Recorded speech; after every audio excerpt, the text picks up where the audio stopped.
तर इथून आपण काय करतो, असा धागा असा वरती आणायचा.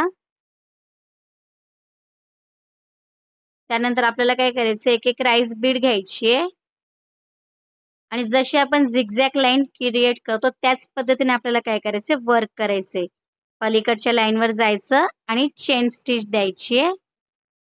पुन्हा सेम घ्यायचं एक एक बीड आणि झिगझॅग लाईन आपल्याला अशी क्रिएट करायची आहे.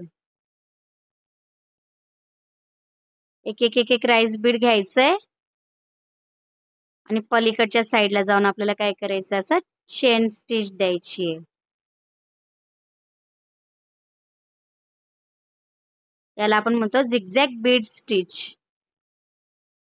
हीच प्रोसेस आपल्याला काय करायची, लास्ट पर्यंत करायची आहे.